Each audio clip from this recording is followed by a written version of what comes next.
Beaucoup de gens croient que pour avoir une relation avec Dieu, 3 pratiques sont essentielles. Lire la Bible, prier et jeûner. Mais pourquoi jeûner? La lecture de la Bible est sans aucun doute fondamentale. La prière a également été abordée dans une vidéo précédente. Mais qu'en est-il du jeûne? Comment l'abstinence de nourriture peut-elle être liée à notre vie spirituelle? Est-ce que jeûner a vraiment de l'importance pour Dieu? La vérité était que la Bible répond affirmativement à cette question.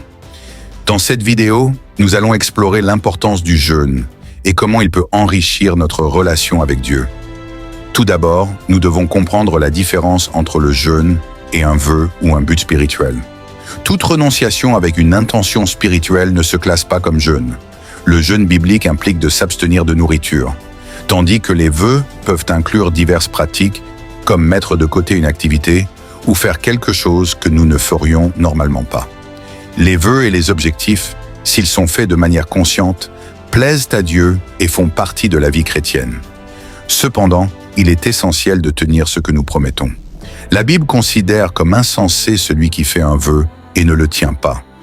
Il vaut mieux ne pas faire de promesses que de promettre sans exécuter. Par exemple, si vous promettez à Dieu de vous réveiller plus tôt pour prier chaque jour, il est probable qu'à un moment donné, vous ne puissiez pas le faire. Promettre de lire toute la Bible en 6 mois peut compromettre la qualité de votre lecture. Des phrases comme « Si le Seigneur me bénit, je promets de faire ceci ou cela » commencent généralement mal. Si vous vous rappelez d'un engagement non tenu, repentez-vous et demandez pardon, et soyez prudent lors de la formulation de promesses impulsives. Il est courant que les gens fassent des promesses en période de détresse, mais souvent, dès que la difficulté passe, ils abandonnent ces vœux. Évitez de faire des promesses exagérées juste pour montrer votre amour pour Dieu. Remplir un vœu simple démontre beaucoup plus d'engagement. N'oubliez pas, Dieu ne nous exige pas de vœux ou de promesses. Son action en notre faveur ne dépend pas de ce que nous promettons, mais de notre foi en sa capacité à transformer les situations. Nos actions doivent être le fruit de la gratitude et de l'obéissance. Et qu'en est-il du jeûne? Comment cela fonctionne-t-il? Le jeûne est en fait une pratique de recherche et de dépendance envers Dieu, où l'abstinence alimentaire est utilisée pour nous humilier et prier.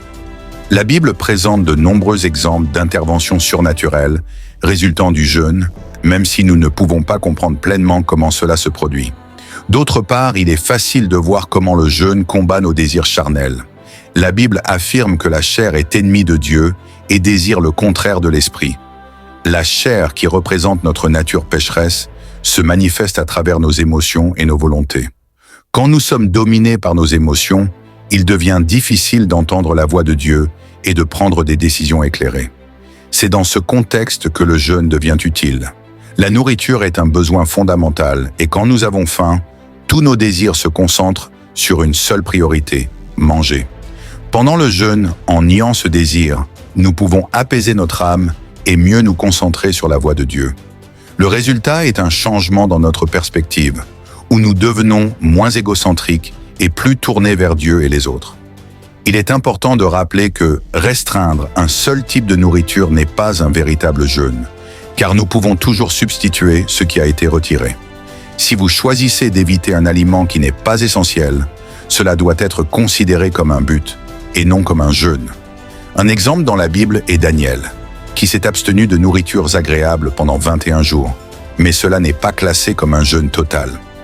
Sachant que le jeûne nous rend plus sensibles à la voix de Dieu, il est vital de prier pendant cette période. Jeûner pour une autre personne n'a de sens que s'il est accompagné d'une prière en sa faveur. Commencez toujours le jeûne par une prière, en cherchant la direction de Dieu concernant votre but et sa durée. Si vous n'avez jamais jeûné, commencez progressivement. Sautez un repas ou définissez un nombre d'heures sans manger. L'important est que vous ressentiez que vous jeûnez et cela varie d'une personne à l'autre. La Bible recommande que le jeûne soit une pratique personnelle, évitant de faire des étalages à ce sujet. Mais dans des situations sociales, il est acceptable que les autres sachent que vous jeûnez. Jésus et de grands leaders de l'Église primitive jeûnaient, et nous devrions aussi. Le jeûne ne change pas la compassion de Dieu pour nous, mais transforme notre caractère, révélant ce qui est vraiment important. C'est une façon de démontrer notre dépendance à Dieu et notre désir du retour du Christ. Et ainsi, nous concluons la vidéo d'aujourd'hui. Si vous avez aimé, n'oubliez pas de laisser votre like, de partager et de vous abonner à la chaîne. À la prochaine!